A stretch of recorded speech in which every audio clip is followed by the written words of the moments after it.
Jest pewien koncept magisterek europejskich, w ramach których możesz studiować na co najmniej 2 europejskich uczelniach. Nie jest to natomiast w formie wymiany, tylko już takiego całościowego programu magisterki. Co więcej, istnieje możliwość uzyskania stypendium na cały okres studiów. Programy te są zgromadzone pod parasolką Erasmus Mundus. Dzisiaj mamy możliwość porozmawiania z moją znajomą, Danusią, która jest nie tylko studentką, ale także i stypendystką programu Erasmus Mundus. Naszą rozmowę podzieliliśmy na 2 części. Jeśli jesteś tutaj bez oglądnięcia pierwszej części na temat programu Erasmus Mundus, koniecznie sprawdź ją w pierwszej kolejności. W drugiej części poznamy trochę więcej z historii Danusi, także rady dla potencjalnych studentów i stypendystów tego programu. Dla kontekstu ja także aplikowałam na ten program studiów magisterskich, dlatego uczestniczę w rozmowie, natomiast ostatecznie wylądowałam na innych studiach. Jednak dzielę się także swoimi doświadczeniami.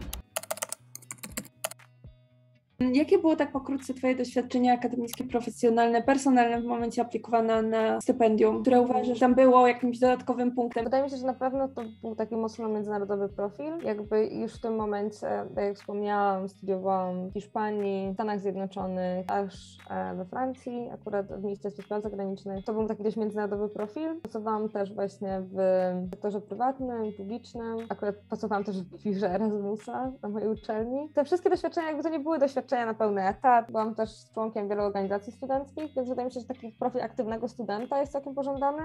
Jak w przypadku właściwie wszystkich stypendiów czy projektów europejskich, jakby te takie wymiany Erasmus+, czy inne już są dużym plusem. Jakby jedną rzeczą było dostanie się na program, drugą rzeczą było dostanie się na stypendium, a trzecią rzeczą było się jeszcze dostanie na dokładnie tą uczelnię, na którą chciałam, na którą w tamtym roku dostały się tylko 3 osoby, w porównaniu na przykład do, nie wiem, 20 osób w Wiedniu czy w Lipsku. I myślę, że na tym zadecydowało właściwie to, że właśnie byłam takim aktywnym studentem, który się wielu rzeczy imał, w związku z czym myślę, że można było tak wysnuć przypuszczenia, że sobie poradzę, jeżeli chodzi o presję studiów na LSI. No i jakby duża pasja związana właśnie z międzynarodową edukacją. A jak w kontekście średniej myślisz, że średnia Twoja ze studiów też była aspektem, czy to było tylko kwestia tego, żeby mieć tą minimalną wymaganą średnią, o ile jest taka? Tego nie pamiętam, ale moja średnia była niestety bliska 5,0, więc nie mogę Wam powiedzieć właściwie, co zadziałało jakoś na moją korzyść, pewnie tak. Dobra średnia nigdy nie zaszkodzi. Właśnie, dobra średnia nigdy nie zaszkodzi, ale myślę, że też w ogóle, jeżeli mamy jakieś truje na świadectwie, to w ogóle chyba nie jest problem. Nie przejmowałam się tym za bardzo i tak bym aplikowała, ponieważ średnio można zbalansować czymś innym. Wydaje mi się, że najważniejszą częścią tej aplikacji jest list motywacyjny i jeżeli w liście motywacyjnym jesteśmy w stanie przekonać kogoś, że to my jesteśmy tym idealnym kandydatem, myślę, że w liście motywacyjnym można też bardzo dobrze wyjaśnić, dlaczego może średnia nie jest idealna, może inne rzeczy są trochę dla nas ważniejsze. Czy jako student Erasmus Mundusa, Joint Master, czy poszczególnych uczelni, a jak wyglądały współprace z jakimiś firmami, organizacjami w tej branży? Jak wyglądał networking? Wydaje mi się, że w ogóle taka współpraca między uczelniami a biznesem jest czymś relatywnie nowym i dopiero, mam wrażenie, że od niedawna się to praktykuje i uczelnie dopiero zaczynają to robić. Oczywiście jakby topowe światowe uczelnie robią to regularnie. Na przykład LSI jakby miał bardzo dużo możliwości networkingu, spotkań z osobami, które są trochę dalej w swojej karierze.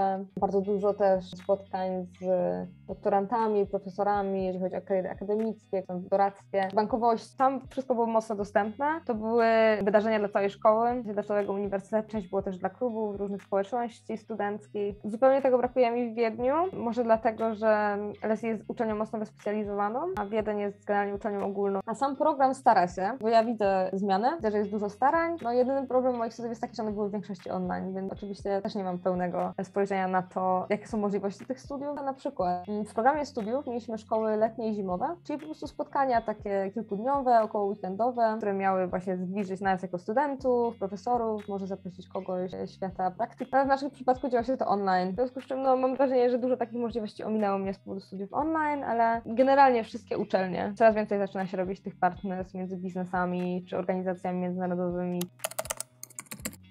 Jakie są szanse osoby z Polski, które chcą się dostać na to stypendium? W tym przypadku powinno się trochę posłużyć statystykami. Więc generalnie 163 programy. Większość programów ma około 20 stypendiów Erasmus Mundus. Czasami będzie to trochę mniej, czasami trochę więcej. Mój program ma dokładnie 20 stypendiów. Osób przyjętych na program było 80, grantów było około 600. Jeżeli chodzi o stypendia, to zgodnie z zasadami Erasmusa Mundusa to jest generalnie program głównie kierowany do osób spoza Europy. W związku z czym 75% stypendiów idzie do osób spoza Unii Europejskiej.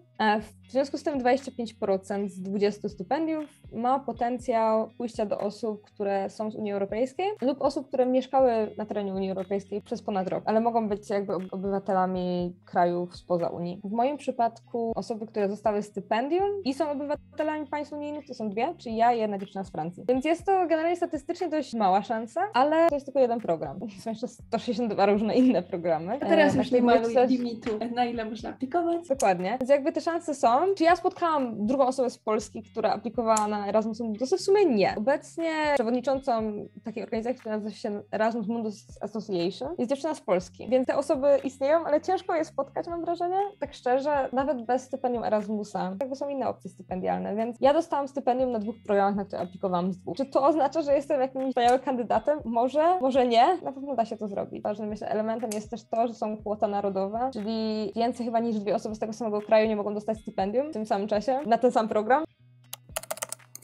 Jak są twoich znajomych plany po skończeniu Erasmus Mundus Joint Master? Więc ja myślę, że znowu to będą plany bardzo różne w zależności od też naszych zainteresowań, tego, gdzie osoby są w swojej karierze, jaki to był program. Oczywiście na moich studiach mamy miks osób od razu po studiach licencjackich albo osób już z kilkoma latami doświadczenia, więc to będzie się mocno różniło. Mój program przeprowadza różne badania w tym kierunku, jakby jakie są losy absolwentów i wynika z nich, że bardzo wiele osób zostaje w jednym z krajów tego konsorcjum. W przypadku moich znajomych, przynajmniej tych teraz z Wiednia, którzy są na 2. roku tych studiów, duża część chce zostać w Wiedniu, rzeczywiście Wiedeń w jakiś sposób ich zauroczył. I tak też ja w moim przypadku dostałam w Wiedniu pracę. Właściwie z tego, w jakich sektorach te osoby się znajdą. Duża część myślę, że będzie pracowała w różnych organizacjach międzynarodowych, mniejszych lub większych, w różnych organizacjach pozarządowych. Też prywatnym oczywiście. Bardzo duża część osób po moim programie konkretnie jest zainteresowana karierą naukową. No losy będą na pewno różne. Generalnie taki obraz jest raczej pozytywno-międzynarodowy. Jeszcze w moim przypadku był limit programów, na które można aplikować. Można było aplikować tylko na 3, ten limit teraz został usunięty i można aplikować na dowolną ilość programów. Ja myślę, że trzeba wszystkich ostrzec, że te programy są dość skomplikowane. Jeżeli ktoś jeszcze nie wyłapał tego, to są dość skomplikowane programy i każdy jest inny. Tak, i większość programów jest koordynowanych przez uczelnie, różne uczelnie i to nie jest tak, że jest to koordynowane przez jakąś agencję Unii Europejskiej, gdzie oni to rozpatrują. Nie, jest taka host uczelnia, która to rozpatruje. W zależności od różnych programów to proces może wyglądać zupełnie inaczej. Tak, różne daty, różne wymagania, różne procesy. Niektóre stypendia wymagają, znaczy to jest to samo stypendium dla wszystkich, ale niektóre programy wymagają na przykład prowadzenia wywiadu, rozwiązania jakichś zadań, jakby to też się zdarza. W moim przypadku tego nie było, ale na przykład był ten dodatkowy wymóg językowy, trzeba znać drugi język. Pewnie tylko na poziomie A2, ale trzeba mieć jakiś certyfikat na to, a to wcale nie jest oczywiste. No ja pamiętam, ja wysłałam, bo nie wiedziałam, co się liczy jako certyfikat, więc wysłałam zaświadczenie z UEK-u, zaświadczenie z chodzenia na kurs Profilingua i jeszcze zaświadczenie, e-mail, że zakwalifikowałam się na kurs B2 w czasie jakby tej mojej ostatniej wymiany w Austrii. Więc są różne metody generalnie. Warto kombinować i nie poddawać się. Tylko zajmuje to dużo czasu, więc tego też trzeba mieć świadomość.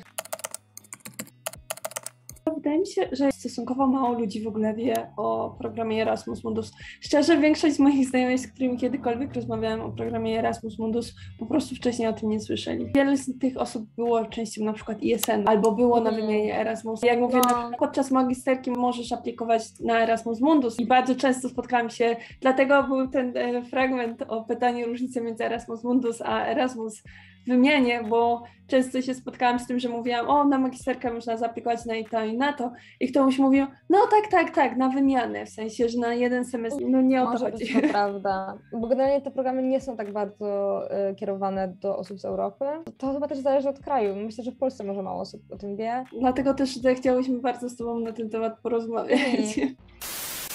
Nie zapomnijcie sprawdzić social mediów Danusi. Ma ona niesamowitą wiedzę na temat programów mobilnościowych, jak już sami pewnie zauważyliście. A jeśli chcesz dowiedzieć się więcej na temat tego kanału, koniecznie sprawdź trailer i do zobaczenia następnym razem.